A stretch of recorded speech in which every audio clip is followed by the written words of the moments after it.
Bonjour à tous et bienvenue dans cette séance de cours de génie mécanique. Aujourd'hui, on va voir ensemble le guidage en rotation par roulement à contact oblique. Donc pour cela, on va prendre un exemple d'une voiture qui roule sur une route rectiligne. La voiture est soumise à son propre poids. Les charges sur les roulements des roues sont radiales. Pas de charge axiale. Normalement, les roulements à billes à contact radial peuvent convenir. Mais en cas de virage, regardez,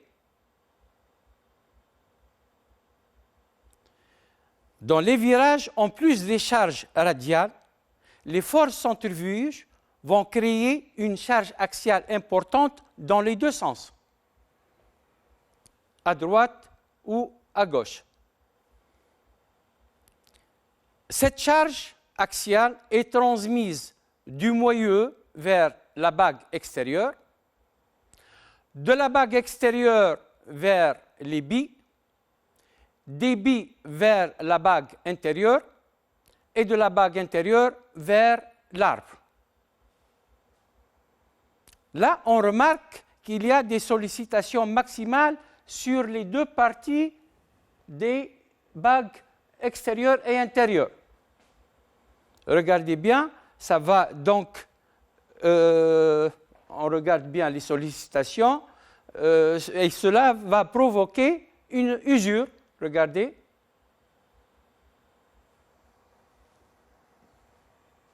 Donc, à ce niveau, on a usure.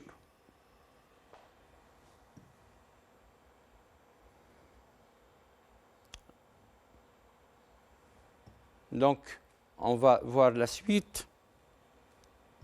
Voilà l'usure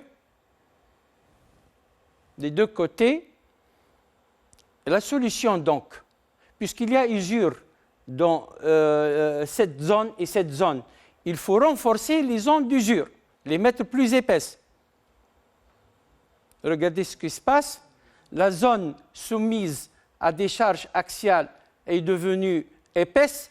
Et la partie non chargée des bagues, ici et ici, sont moins minces, ou moins épaisses, donc minces. Les billes ont maintenant un contact oblique. Et ce roulement est appelé un roulement à une rangée de billes à contact oblique. On supprime les obstacles inutiles parce que les charges passent de la gauche de la bague extérieure vers la droite de la bague intérieure. Ces deux parties sont inutiles, les obstacles. Donc, on va supprimer la partie gauche de la bague intérieure, qui est inutile, puis on va supprimer l'obstacle, si vous voulez, à droite de la bague extérieure. Et on supprime. Voilà. On doit faire la même chose pour le roulement qui se trouve à gauche. Voilà. Donc, on doit faire la même chose qu'on a dit pour le roulement qui se trouve à gauche. Le deuxième roulement gauche doit être monté en opposition par rapport au premier roulement. Et chaque roulement va supporter la charge axiale dans un seul sens. On peut utiliser normalement des roulements à une rangée de billes à contact radial, à contact oblique, pardon, ou on peut utiliser des roulements à rouleau conique. Voilà. Les roulements, donc pour résumer, à contact oblique supportent les charges axiales dans un seul sens, d'où l'impossibilité de réaliser une liaison de pivot avec un seul roulement. Donc, il y a une nécessité de les utiliser par paire et de les monter en opposition. Donc, il y a deux possibilités. deux possibilités, ou bien un montage en X ou un montage en O. Cet exemple se trouve sur vos manuels de cours, page 120. Ce type de montage est appelé montage en X, car les perpendiculaires au chemin de roulement, ici en bleu, forment la lettre X. Voilà. On a ce montage en X maintenant. On va prendre quelques explications sur sa conception. La conception du montage en X exige que la partie, la bague extérieure du roulement doit être montée avec jeu, glissant. Pourquoi? Parce que lorsqu'on va utiliser le serrage avec le couvercle va serrer sur la bague extérieure vers les billes, vers la bague intérieure. Il y a un épaulement sur l'arbre, regardez bien, va pousser l'autre roulement contre le deuxième couvercle. Comme ça, on peut serrer l'ensemble, roulement plus arbre plus le deuxième roulement, en une seule fois. Si on constate que le serrage est trop fort, on peut régler le jeu interne en diminuant ou en augmentant les cales de serrage, les cales de réglage. Les cales de réglage sont des cales constituées par des feuilles minces métalliques, appelées clinquants. Donc, retenez bien que le montage en X exige le montage glissant des bagues extérieures. Et il y a un épaulement entre les deux bagues intérieures. Les bagues intérieures sont montées et serrées. Ça nous rappelle quoi? Ça nous rappelle les règles de montage de l'arbre tournant, c'est-à-dire bague intérieure serrée, bague extérieure avec jeu. Donc c'est pourquoi ce montage en X est utilisé habituellement pour le cas d'un arbre tournant. Pour les ajustements de montage, sur les bagues, sur les portées des bagues intérieures, on va choisir une tolérance M6. Charge importante. Je reviens. Pour la tolérance des alisages, on va choisir H7 d'après le guide de dessinateur. Vous avez, si vous voulez télécharger le guide de dessinateur, vous avez, si vous voulez le télécharger, installez un lecteur QR code. Il y en a plein sur Play Store et vous pouvez trouver ce lien facilement. Donc, je passe pour le diapo suivant. Voilà. Donc, on va passer maintenant au montage en eau. Cet exemple se trouve sur vos manuels de cours, page 122. Dans ce type de montage qui est appelé en eau, il s'appelle en eau parce que les perpendiculaires au chemin de roulement forment la lettre O. Voilà. Voilà l'exemple de montage en eau. On va essayer d'expliquer sa conception. Dans le montage en eau, la bague intérieure doit être montée et glissante pour permettre le réglage du jeu interne. Le réglage du jeu interne se fait avec un écrou à encoche. Donc, je résume. L'épaulement se trouve, on doit avoir un épaulement entre les bagues extérieures et le réglage du jeu interne se fait par un écrou à encoche. Pendant le serrage de l'écrou, il y a un glissement de l'arbre par rapport à la bague intérieure du roulement qui se trouve à gauche. C'est la conception du montage en eau. Donc, c'est pourquoi il est habituellement utilisé pour moyeu tournant. Je rappelle les règles du montage du moyeu tournant, bague extérieure serrée et bague intérieure avec jeu. Ça convient mieux pour le montage en moyeu tournant. Voilà. Je passe maintenant à l'ajustement du montage en eau. Donc, on va choisir, puisque c'est glissant, glissant c'est G6. Et pour l'alisage, c'est 1,7. Maintenant, on arrive à un cas délicat. Un cas délicat, c'est le cas qui se trouve sur vos manuels de cours, page 123. C'est un cas particulier qui n'est pas vraiment clair. On va essayer de l'éclaircir. Dans ce cas, il dit que le montage en eau s'emploie aussi avec les arbres tournants lorsque les organes de transmission sont situés en dehors de la liaison engrenage en porte-à-faux. Est-ce qu'à chaque fois où on a un organe de transmission en dehors de la liaison, on doit utiliser un montage en eau? La réponse est non. Aussi, pour le H6, il y a une ambiguïté.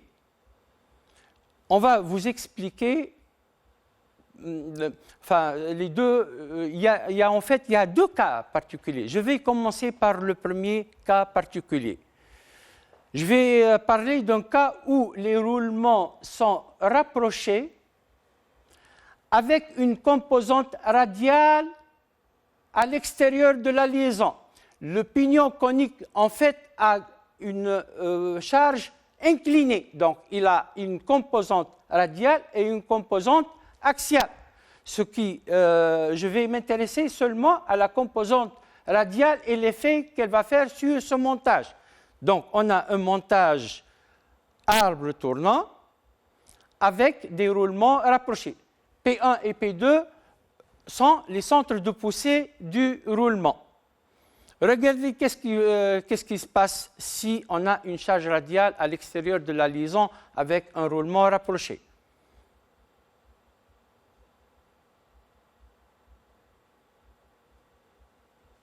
Donc, vous avez vu, il y a une instabilité de l'arbre. Donc, ça ne va pas. On va essayer de gagner sur l'écartement des centres de poussée. Pour cela, on va choisir un montage en eau. Regardez bien, en choisissant un montage en eau, on gagne en écartement entre les deux roulements. Et regardez qu'est-ce qu'il va se passer. Donc, arbre plus écarté, les roulements plus écartés, donc on a maintenant un arbre plus stable. Bon, pour les tolérances, les ajustements de montage, il y a un petit problème, donc essayez de faire attention. Pour le roulement qui est côté pignon, c'est le plus chargé. Donc, on va utiliser la tolérance classique M6. Important, M6. Le roulement qui se trouve à droite, côté écrou, et sur laquelle on va faire le réglage, elle est chargée d'une façon plus faible. Donc, on va choisir J6. J6 donne un serrage faible et ça permet aussi de faire le réglage du jeu interne sans tomber dans le problème de laminage. Donc, J6, c'est bon. Pour les tolérances de l'alisage, on va choisir H7. Le J6, faites attention. Le G6 est utilisé seulement pour les moyeux tournants. Donc, on ne doit pas l'utiliser. Ça entraîne à 100% le laminage. Le laminage, c'est l'écrasement des bagues intérieures entre l'arbre et les éléments de roulement. La tolérance H6, elle est utilisée seulement pour les moyeux tournants. C'est un montage glissant. Et un montage glissant ici entraîne le laminage pour un arbre tournant. Donc, on ne doit pas l'utiliser. Oubliez le H6. Vous pouvez trouver dans des anciens dessins la tolérance H5. Et sur vos livres, ou plutôt sur vos manuels de cours aussi, page 123, vous allez trouver H5, J5 et J6. C'est parce que c'est à partir de l'ancien guide. Dans le nouveau guide, quoi nouveau, c'est depuis 2004 le nouveau guide. Dans cette case, il n'y a que J6. Donc, on n'utilise que J6 maintenant. Voilà. Donc, n'oubliez pas que la tolérance sur la portée du roulement côté écrou de réglage, supportant la charge la plus faible, on choisit J6 seulement.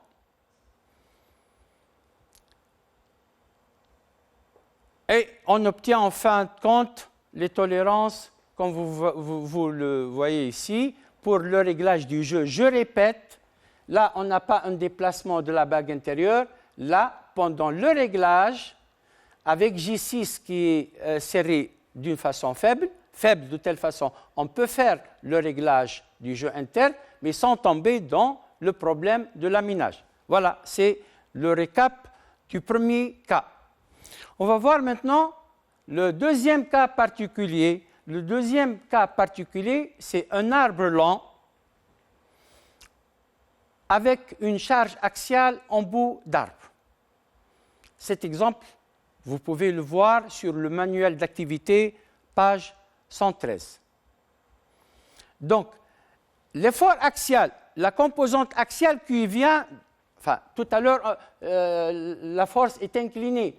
Ce qui a fait un problème pour les roulements rapprochés, c'est la composante radiale tout à l'heure. Maintenant, pour le cas d'un arbre long, c'est la composante axiale qui va faire un petit problème. Si l'arbre est lent, vous voyez que le roulement à droite qui va encaisser la charge axiale. Donc, regardez qu'est-ce qui va se passer. Vu que le roulement et l'arbre est glissant sous la bague intérieure du roulement à gauche, la force axiale sera encaissée par le roulement à droite. Il y a une déformation de l'arbre vu que l'arbre est lent. La solution est simple. Si on utilise un montage en eau, la force axiale sera arrêtée par le premier roulement à gauche, donc il n'y a plus de risque de déformation. Donc, voilà.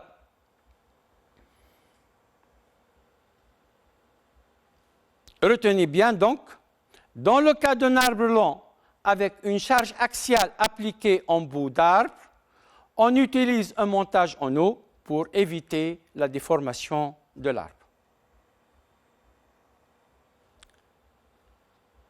Alors, maintenant, pour le réglage du jeu interne est réalisé sur la bague intérieure du roulement à droite, donc toujours côté écrou, donc la tolérance J6.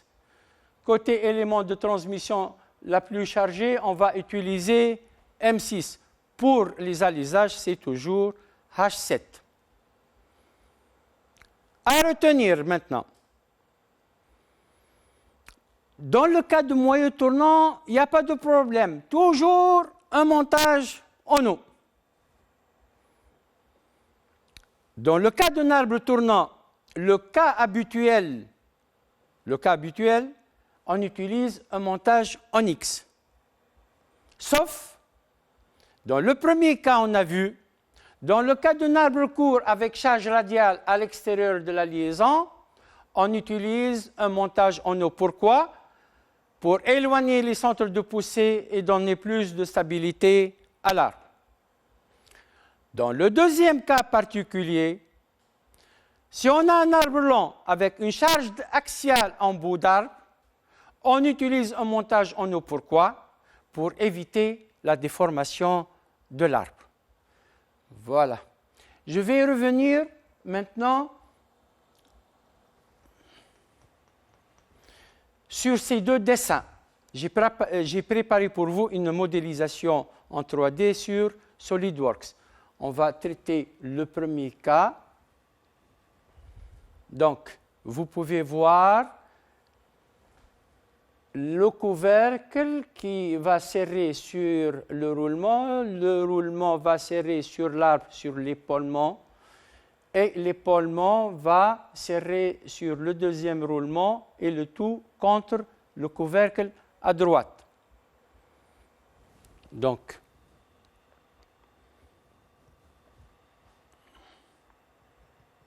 on peut voir de tous les côtés.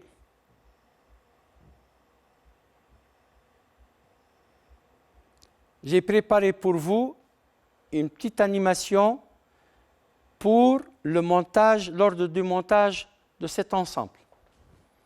Donc,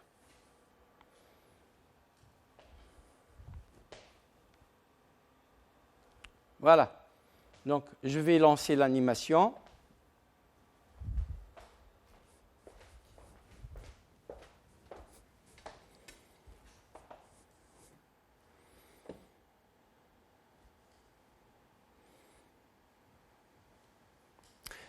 Voilà. L'arbre tournant et un montage en X, c'est le cas classique. Je vais revenir sur un petit détail au début. Regardez bien. Je m'arrête ici. Et vous voyez qu'on a commencé par le montage des roulements. Pourquoi? Parce que les roulements sont montés serrés avec une presse donc sur les bagues intérieures.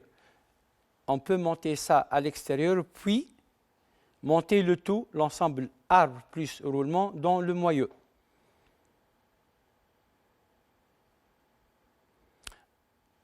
Voilà, puis je m'arrête ici pour dire qu'on a deux cas de réglage à droite et à gauche.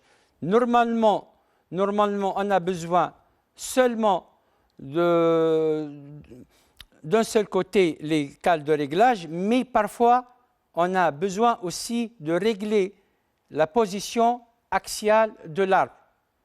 Donc, si on a besoin de régler axialement la position axiale de l'arbre, on peut utiliser des cales à gauche et à droite. Je reviens au deuxième, je vais charger donc un deuxième exemple.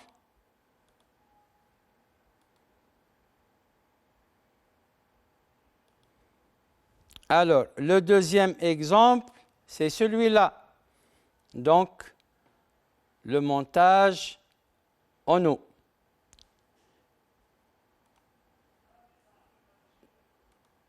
Je peux, si vous voulez, vous montrer qu'on a un épaulement entre les bagues extérieures et le réglage du jeu se fait avec un écrou à encoche.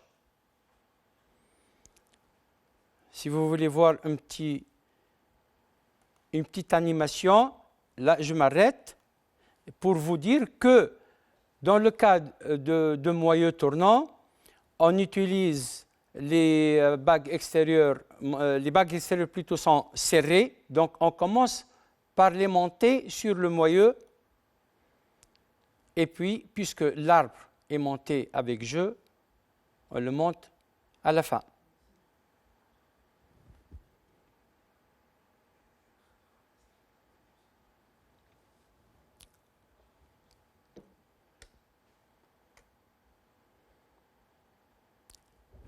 Donc, on a la rotation du moyeu. Et voilà. Bon, on va faire des exercices d'application de dessin technique sur AutoCAD. Bon, je vais fermer d'abord.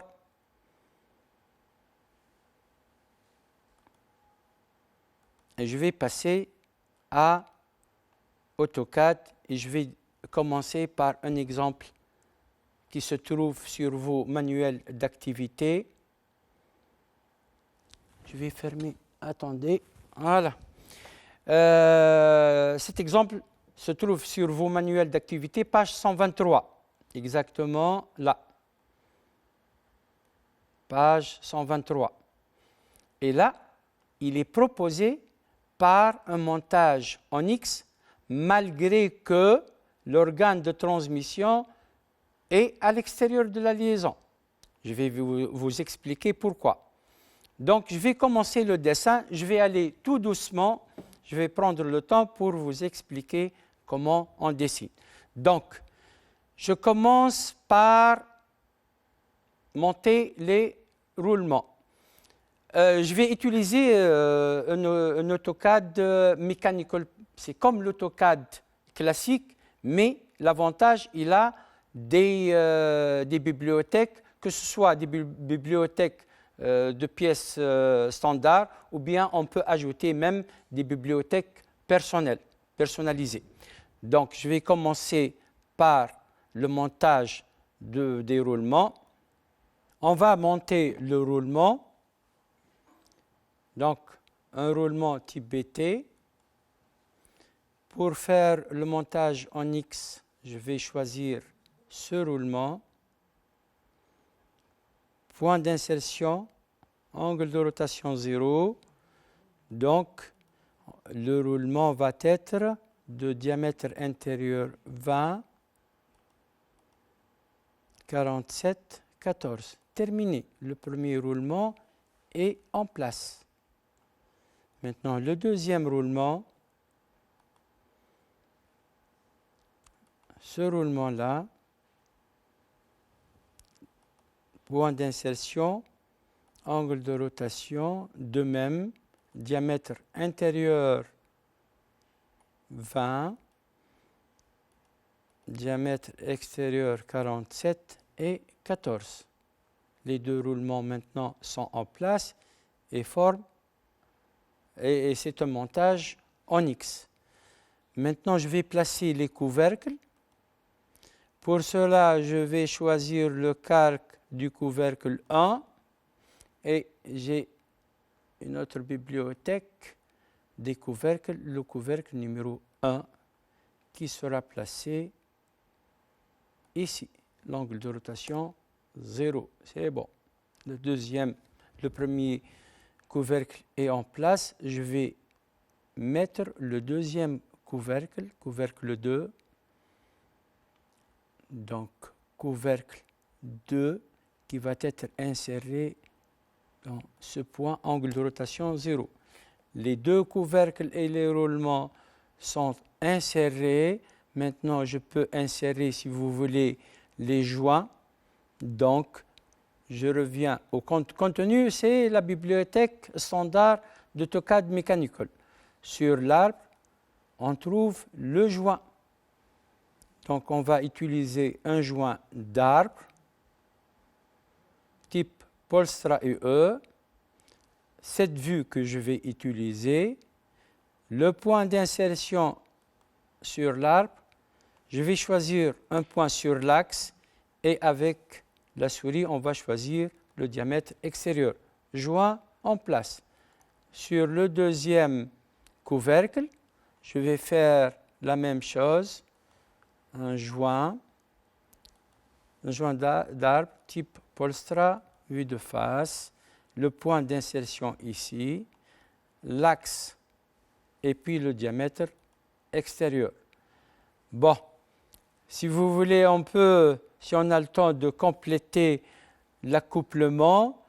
Donc, je vais choisir le calque du manchon.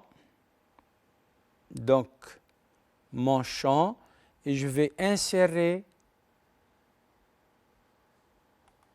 pour l'accouplement le manchon qui va être inséré dans ce angle de rotation 0. Maintenant, je peux insérer les goupilles. Je vais insérer seulement la goupille 6 x 40A. Angle de rotation 0. Peut-être qu'on aura le temps de terminer l'accouplement, mais je vais, si vous voulez, me concentrer plus sur le montage du roulement. Pour maintenant décomposer le couvercle, pour effacer les traits qui sont en plus, je dois utiliser, regardez, si j'utilise la commande décomposé standard d'AutoCAD, regardez, le couvercle devient noir, c'est-à-dire lorsque on utilise la commande décomposée, les éléments du couvercle vont être déplacés vers le calque 0. Donc, on ne va pas utiliser cette commande. Il y a une commande qui se trouve sur AutoCAD en installant Express Tools. La commande, c'est Burst. Burst, c'est décomposé dans le calque. Entrée, je choisis le couvercle et il reste dans son calque. C'est bien. Donc, je vais décomposer les autres éléments que j'ai insérés. Donc, Burst. Je vais décomposer le deuxième couvercle, le manchon et cette goupille-là. C'est tout. Donc, maintenant, je vais enlever les traits qui sont en plus par la commande Ajuster. Je vais ajuster sur les deux traits de l'arbre, en haut et en bas. Voilà, je suis en train de choisir les limites de l'ajustement.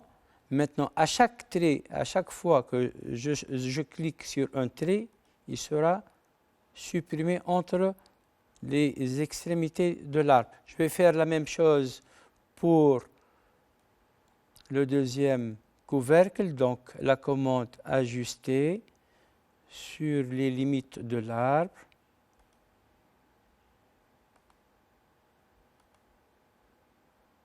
Ici aussi. Oh là là, ouais, c'est bon maintenant. Et c'est bon maintenant. Entrée.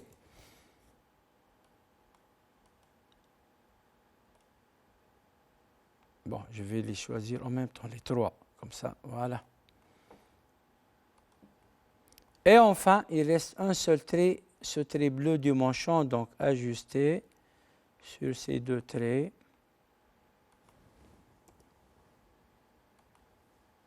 Oh là là, non, c'est plutôt ajusté donc sur ces deux traits. Plutôt le trait bleu qu'il faut effacer et c'est bon. Maintenant, je vais compléter la partie du moyeu. L'arbre est en place maintenant. Les hachures, je peux les enlever, mais avant de les enlever, si vous voulez, je peux voir les caractéristiques. Ils sont à l'échelle 1 et avec un angle de 90. Donc, je les supprime. Je vais maintenant dessiner sur la pièce numéro 1 un trait fort. Donc, dans le calque, je vais choisir P1, c'est-à-dire le trait fort sur l'arbre. Et je vais tout simplement mettre un trait d'ici. C'est bon. La même chose en bas. Un trait fort.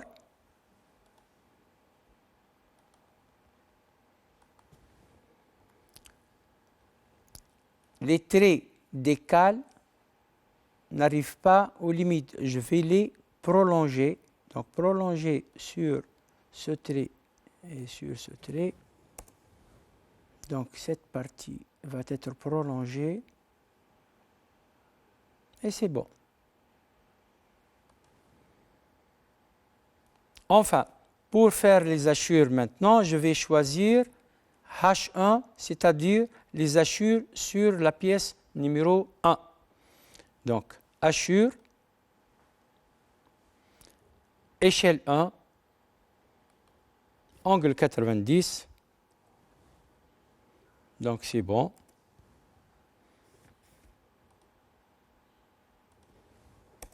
Et c'est bon. Si vous voulez, on peut terminer la partie accouplement. Je n'ai pas effacé les traits, donc on va les terminer. On va achever cet accouplement. Donc, on va ajuster entre ces deux traits. On va faire ça rapidement. Donc, qu'est-ce qu'il reste? Il reste la coupe locale à côté de cette goupille et les hachures dans cette vue de la deuxième goupille. Je commence par un trait fin. Un trait fin, c'est la pièce 15 de l'arbre, donc on doit choisir un calque F15, c'est-à-dire trait fin sur je vais dessiner avec SP-Line par exemple. Je vais enlever F8 pour pouvoir faire des traits courbés. Donc, la même chose de l'autre côté. Maintenant, je vais me placer sur H15, c'est-à-dire hachure de l'arbre. Donc, H, je vais choisir, je vais garder les 90 et je vais prendre 0,5 comme échelle.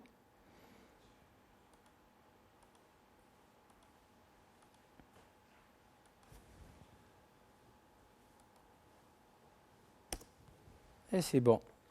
C'est la coupe locale. Et enfin, pour terminer, H goupille, je vais choisir des hachures différentes. Donc 0 degré. Et puisque la surface sur la goupille est petite, je vais choisir 0,25 comme échelle.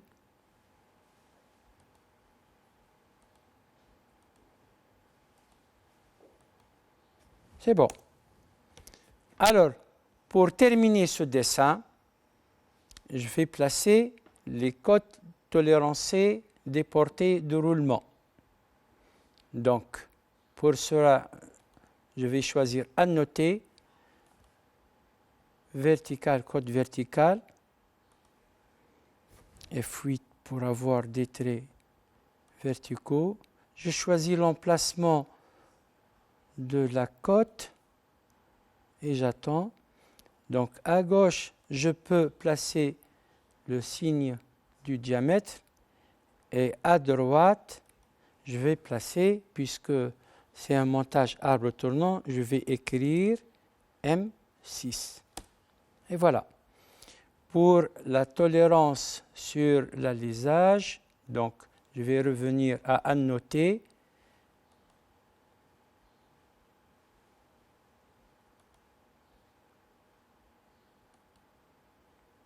Donc, je choisis l'emplacement, diamètre, et je vais écrire H7. C'est bon.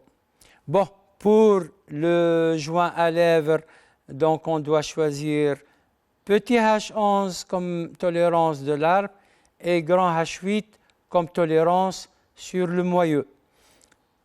Avant de faire un autre dessin, je veux préciser que dans ce cas, on a un élément de transmission en dehors de la liaison et pourtant, on a choisi un montage en X. Pourquoi?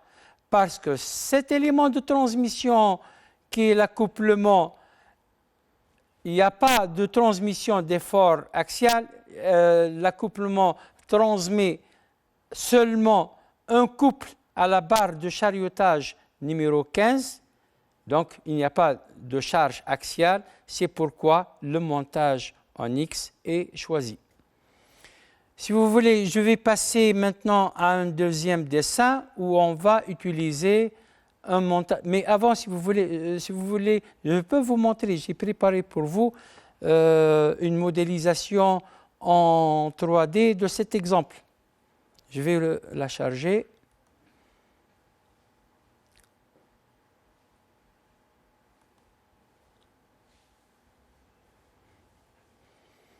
Voilà. Donc, rappelez-vous qu'on a utilisé 2 couvercles. Les 2 couvercles vont serrer sur les roulements.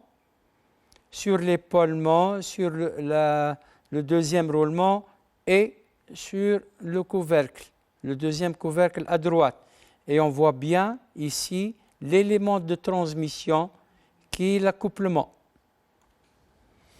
Bon, on va passer maintenant à un deuxième dessin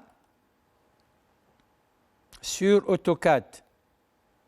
Maintenant, on va choisir le cas de montage en eau. Ce montage se trouve sur vos recueils d'activités, page 15. Si vous n'avez pas ce recueil d'activités, vous avez le QR code pour le télécharger. Ce dessin se trouve exactement sur la page 15 du recueil d'activités. Voilà. Donc, je vais commencer le dessin par placer les roulements adéquats. Je vais utiliser des roulements type KB maintenant. Donc, type KB, pour utiliser un montage en eau, je dois commencer par le deuxième roulement pour faire le haut. Donc, le point d'insertion, c'est ici, l'angle 0. Ce roulement a un diamètre intérieur de 25, un diamètre extérieur de 52 et une largeur de 16,25. Terminé.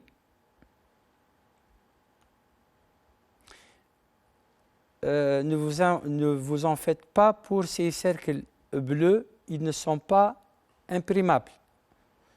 Ce sont des références pièces. À chaque fois que j'insère une pièce, elle sera ajoutée automatiquement dans la nomenclature automatique.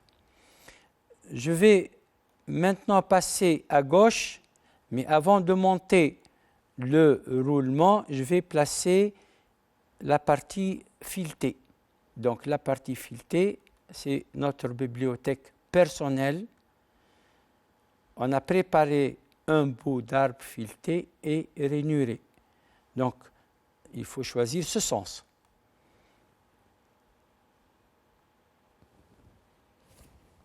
Attendez, donc je vais choisir ce sens-là. Et voilà. Angle de rotation 0. Et je vais choisir, puisque le diamètre est 25, un filetage de M25. Terminé. Et j'ai la possibilité même de choisir la longueur voulue. C'est bon. Donc, le filetage automatiquement est placé avec la rainure. Maintenant, je vais placer le deuxième roulement. Le deuxième roulement KB. Mais je vais choisir cette vue. Donc, ce point d'insertion. Diamètre intérieur, bien sûr, comme le premier roulement, c'est-à-dire 25. Le diamètre extérieur est de 52, la largeur est de 16,25. Et regardez bien, j'ai la possibilité même de changer les angles des hachures. Comme ça, je n'aurai pas les mêmes hachures sur les deux roulements.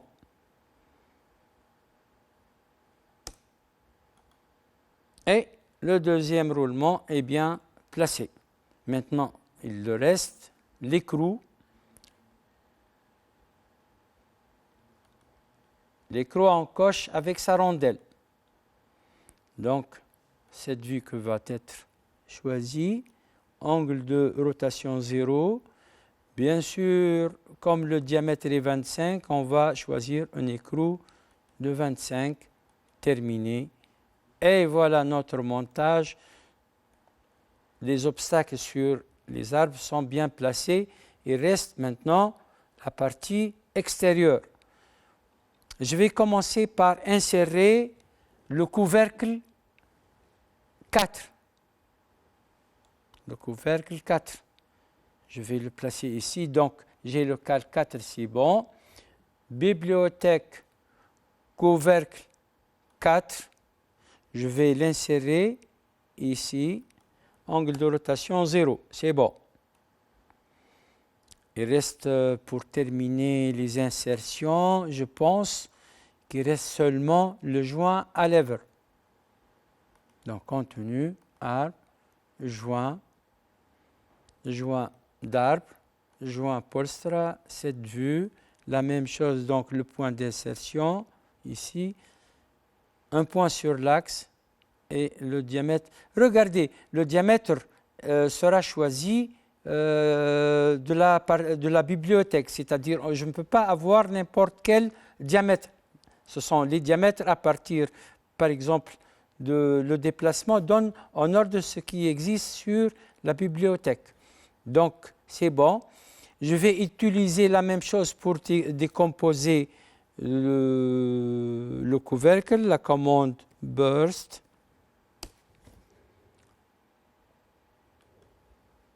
Le couvercle est maintenant décomposé. Je vais utiliser la commande ajuster sur l'arbre.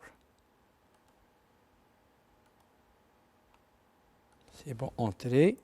Et je peux même choisir. Voilà. Donc la partie délicate maintenant, ça sera le moyeu en lui-même.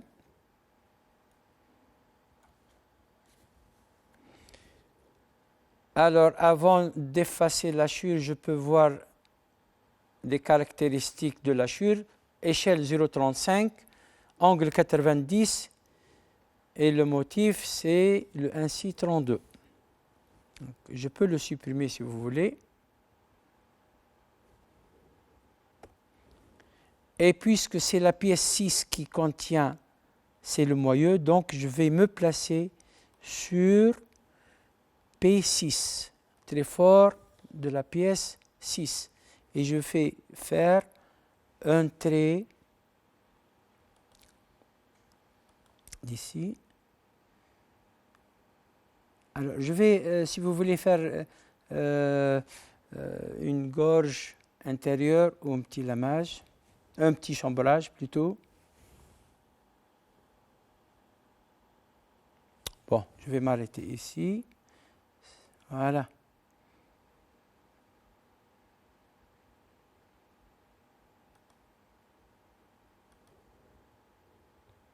Ça représente l'épaulement entre les deux bagues intérieures.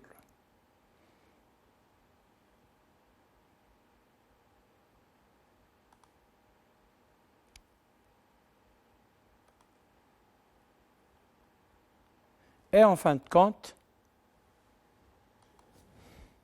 si vous voulez avoir la même forme en haut et en bas, on peut utiliser la fonction miroir.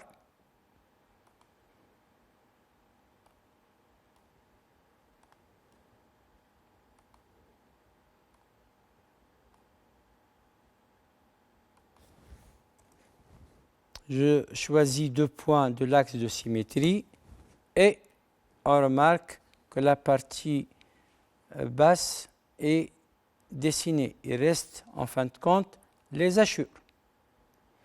Donc, les hachures, on a dit que l'échelle était 0,35, l'angle 90. Voilà. Ah, je n'ai pas choisi le calque, mais ça ne fait rien.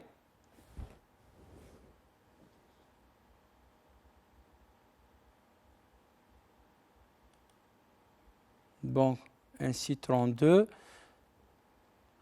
C'est pas grave, je vais vous montrer comment résoudre ce problème.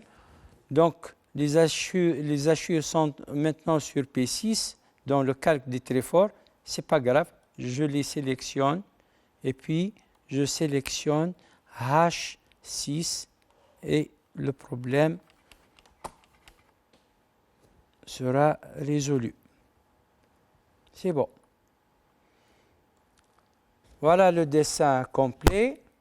À mettre tout simplement maintenant les codes tolérancés de l'arbre. Bon. Donc, le côté le plus chargé, donc, à noter, je prépare la cotation. Le côté le plus chargé, c'est le côté du pignon conique. Donc, il n'y a pas à dire, il faut choisir une tolérance de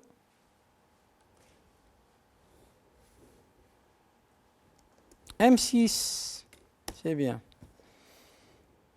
Côté réglage,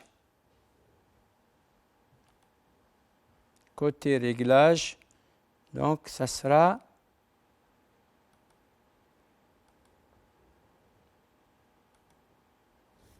diamètre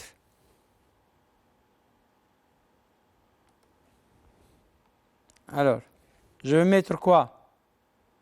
C'est bien, il faut mettre J6 et pour la tolérance sur les alisages je vais mettre un seul, ça suffit, donc à noter.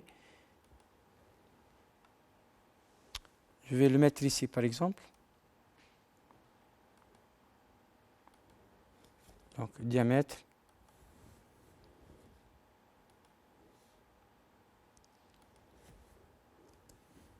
Grand H7. Et pour finir, je vais vous montrer une modélisation 3D avec SolidWorks de ce dessin.